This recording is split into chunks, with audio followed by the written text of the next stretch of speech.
Question है आपके लिए, सही जोड़ी मिलाइए। स्तंभ आ दिया है, स्तंभ बा। हम 3 क्वेश्चन देख पा रहे हैं, इनमें बहुत आसानी से आप समझ पा रहे हैं। करनी 2 जो है वो डेफिनेटली एक अपरिमेय संख्या है।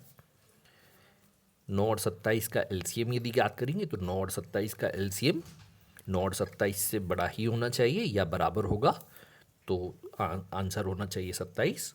अब पहला जो क्वेश्चन बचा है उसका हाईएस्ट कॉमन फैक्टर इन दोनों संख्याओं से छोटा होगा, तो डेफिनेटली या तो 9 होगा या फिर 27 होगा। तो हम इसको ज्ञात कर लेते हैं। 306 है, इसको आप गुणनखंड कर लीजिए।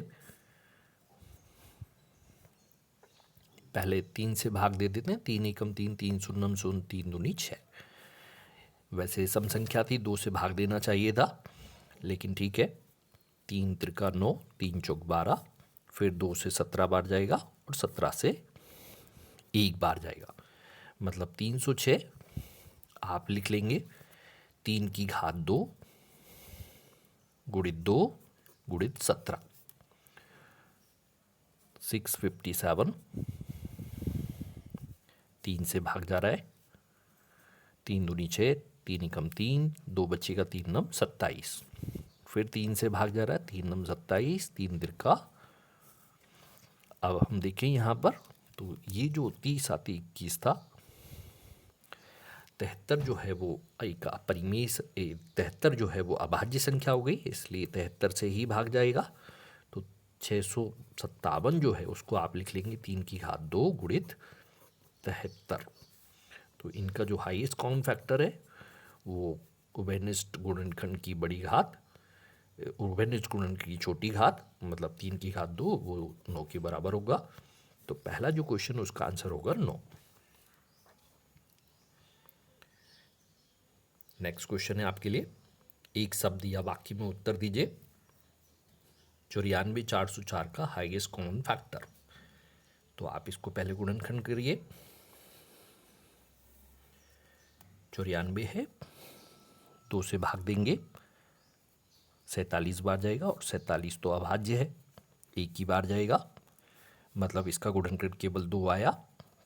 404 की बात करते हैं, 2 से भाग जाएगा 202, फिर 2 से भाग जाएगा तो 101।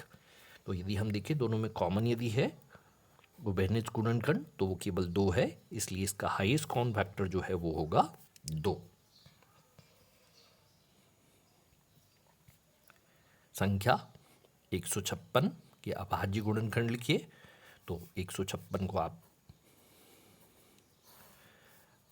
फैक्टराइज कर लीजिए। 2 सत्ते 14, 2 अट्ठे 16, 2 तिया 6, 2 नम 18, 3 एकम 3, 3 तिरका 9, मतलब आप 13 से ही भाग जाएगा।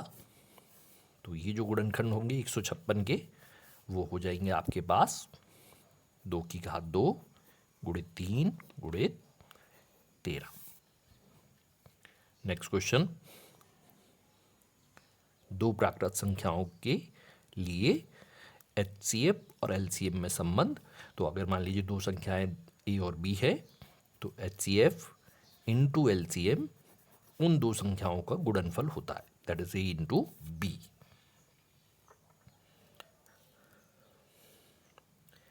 छः 12 और 20 का एलसीएम आपको ज्ञात करना है। तो 6 को आप लिख सकते हैं 2 गुणित 3, 12, 2 की घात 2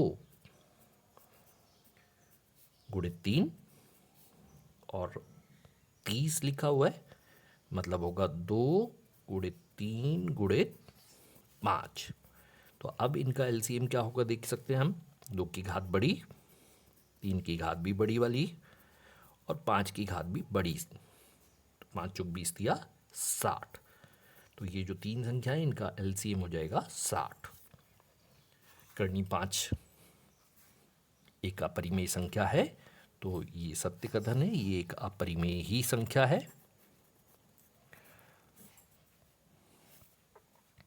8, 9 और 25 का एचसीएफ आपको ज्ञात करना है। तो 8 और 9 और 25 जो है वो अगर हम देखें तो 8 सम संख्या है जबकि 9 विषम संख्या है। तो दोनों में अगर किसी बड़ी संख्या का भाग जा सकता है तो वो केवल एक ही होता है।